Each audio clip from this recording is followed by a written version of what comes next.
नमस्कार, स्वागत है आप सभी का। आपके साथ मैं हूं मोनिका और सीधे रुख करेंगे महाराष्ट्र का, जहां पर मराठा आंदोलन जो है वो खत्म हो चुका है और वहीं की ताजा सीधी तस्वीरें हम आपको दिखा रहे हैं। मराठा आरक्षण की मांग को लेकर यह आंदोलन किया जा रहा था, लेकिन अब यह आंदोलन खत्म हो चुका है। मुख्यमंत्री एकनाथ शिंदे ने हस्तक्षेप कर मराठा आंदोलन को खत्म करवाया। मराठा आरक्षण की मांग को लेकर तमाम कार्यकर्ता जो है वो जुटे हुए थे और मराठा आंदोलन के जो मुख्य नेता है वो उन्होंने कहा था कि वो अनिश्चितकालीन अनशन पर बैठे रहेंगे, लेकिन अब सीएम के हस्तक्षेप के बाद ये अनशन जो है, ये आंदोलन जो है वो खत्म हुआ है। शिंदे सरकार ने मनोज जरांगे की मांग जो है वो मान ली है। नवी मुंबई में मराठा आरक्षण जो जारी था वो फिलहाल खत्म हो गया है और जिसके बाद जो संतोष जताया जा रहा है उसकी तस्वीरें देखिए। ये देखिए फूल बरसाते हुए, ये सीधी तस्वीरें हम आपको दिखा रहे हैं मुंबई से, जहां पर मराठा आरक्षण जारी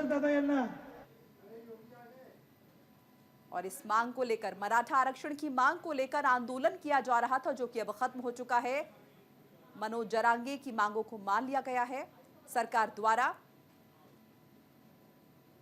ऐसे में बड़ी जीत मराठियों की और तमाम उन आंदोलनकारियों की जो अपनी मांगों पर अड़े हुए थे और मराठियों को आरक्षण देने की मांग कर रहे थे। ये देखिए, इस आंदोलन के पूरा होने के बाद, खत्म होने के बाद फूल बरसाए जा रहे हैं और बड़ी तादाद में यहां पर लोग जमा हैं।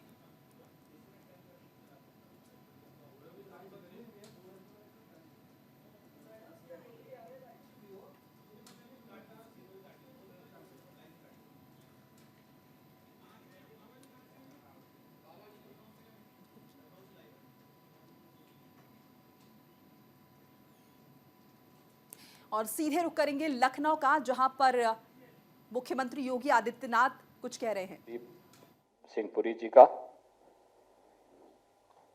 हृदय से स्वागत करता हूं। आज उत्तर प्रदेश के अंदर जनपद बदायूं में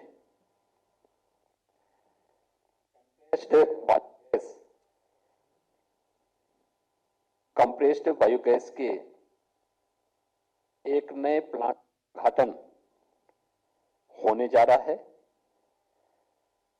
और राज्य के 8 अन्य जनपदों में कंप्रेस्ड बायोगैस के नए संयंत्र, जो भारत सरकार की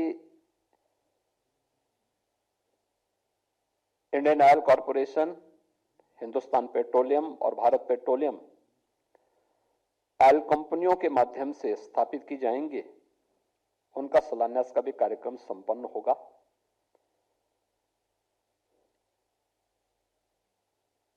वेस्ट टू वेल्थ कि आदरणीय प्रधानमंत्री जी की इस परिकल्पना को कैसे साकार किया जाता है,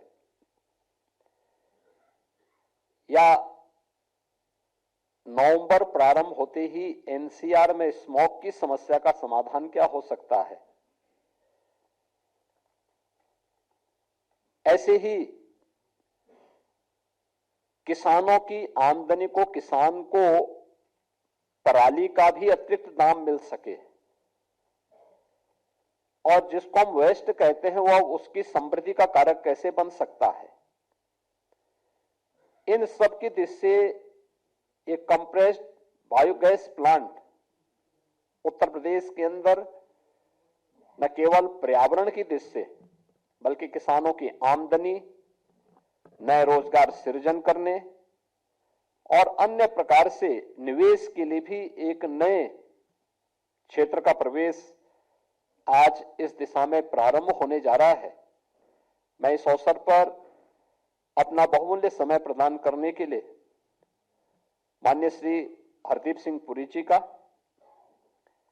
केंद्रीय पेट्रोलियम सचिव श्री पंकज जैन जी का और उनकी पूरी टीम का हृदय से प्रदेशवासियों की ओर से स्वागत करता हूं और मैं उन्हें सादर आमंत्रित करता हूं कि यहां पर इस पीसी में हमारे मीडिया से जुड़े हुए जो सम्मानित बंधुगण हैं, इन्हें आपका जो है इस संबंध में जो कार्य जो भी पेट्रोलियम मिनिस्ट्री की अपनी कार्य योजना है उसके बारे में अवगत कराने का कष्ट करें। माननीय श्री हरदीप सिंह पुरी जी।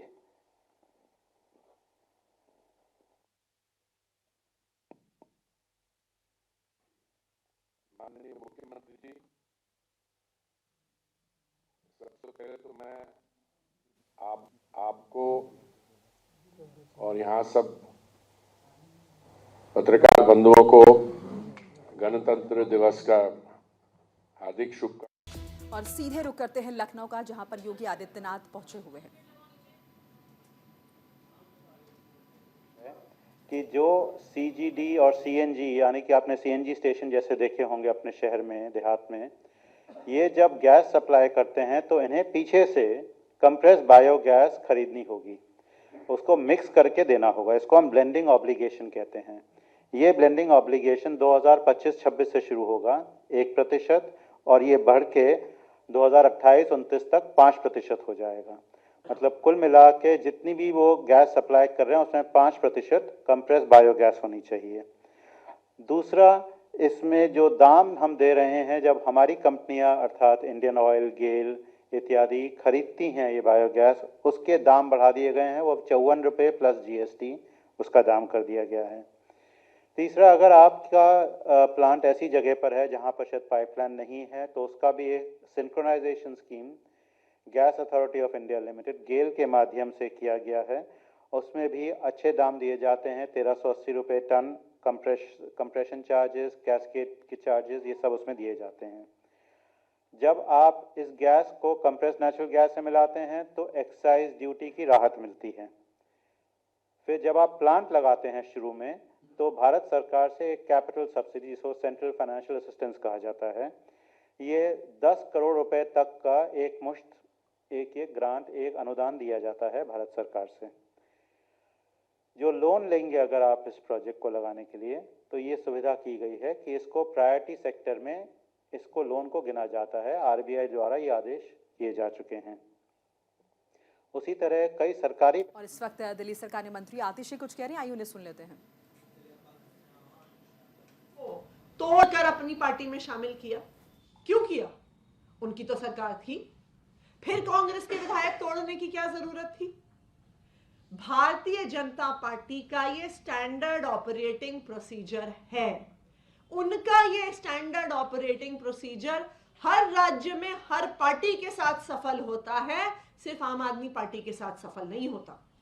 तो इसलिए उन्होंने अभी ये नया पैंतरा निकाला है, क्योंकि उनको लगता है कि जब तक अरविंद केजरीवाल जी दिल्ली के मुख्यमंत्री हैं, तब तक वो विधायकों को नहीं तोड़ पा रहे हैं। तो इसलिए अब वो अरविंद केजरीवाल जी को जेल में डालकर आम आदमी पार्टी के विधायकों को तोड़कर दिल्ली की चुनी हुई सरकार गिराने की कोशिश कर रहे हैं। मैम, एक सवाल है कि बिहार में ये जो हो रहा है, बिहार में जो घटनाक्रम चल रहा है, क्या उसे देखते हुए आप लोग इस आरोप को अभी ज्यादा पुख्ता तौर पर बढ़ा रहे हैं? देखिए, बिहार में हम उम्मीद करते हैं कि जो जेडीयू और आरजेडी के बीच में मुद्दे चल रहे हैं वो जल्द सॉल्व होंगे।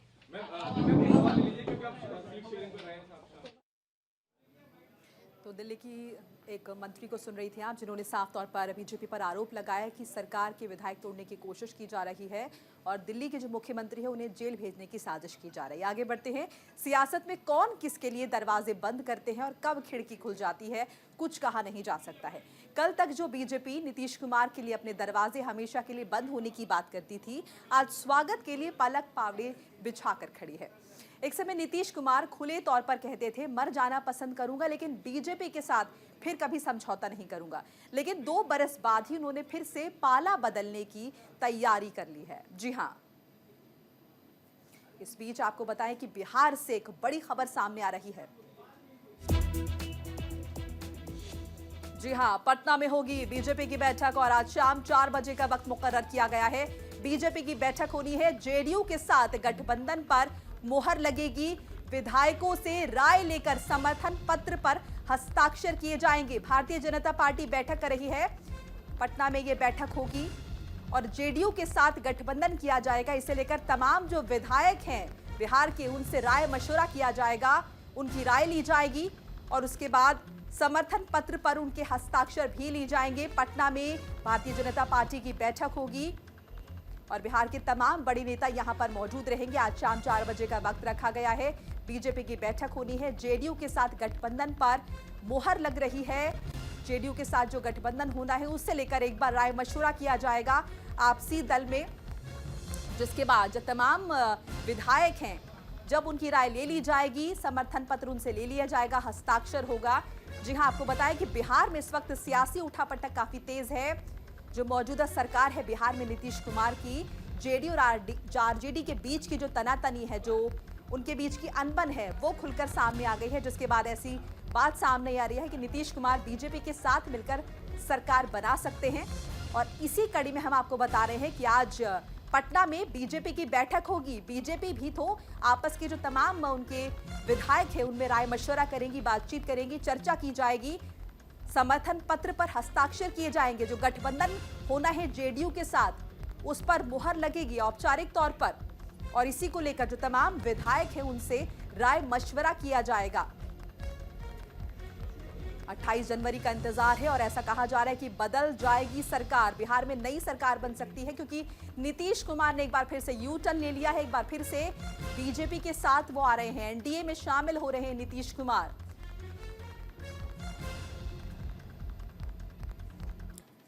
तो ये तो बात रही बीजेपी की। वहीं जेडीयू ने भी विधायकों की बैठक बुलाई है। कल सुबह 10 बजे पटना में जेडीयू की बैठक होनी है और बीजेपी के साथ जाने पर प्रस्ताव जो है वो पास होगा। जी हां, एक तरफ आज बीजेपी अपने विधायकों के साथ बैठक कर रही है, वहीं कल सुबह 10 बजे पटना में जेडीयू की बैठक होगी और बीजेपी के साथ जाने पर प्रस्ताव जो है वो पास होगा। तमाम जो जेडीयू के विधायक हैं वो आपस में चर्चा करेंगे, राय मशवरा करेंगे और बीजेपी के साथ मिलकर सरकार बनानी है, उस पर प्रस्ताव पास होगा। सभी विधायक प्रस्ताव पर हस्ताक्षर करेंगे। बैठक के बाद राज्यपाल से मिलेंगे नीतीश कुमार। इस वक्त की बड़ी खबर आपको बता रहे हैं, बीजेपी नेताओं के साथ राज्यपाल से मुलाकात करेंगे।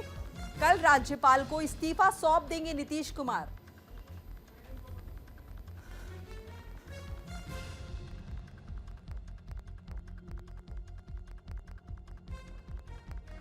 कल इस्तीफा सौंप देंगे नीतीश कुमार और इस्तीफे के बाद सरकार बनाने का दावा पेश कर देंगे नीतीश कुमार। जी हां, इस वक्त की बड़ी खबर आपको बता रहे हैं।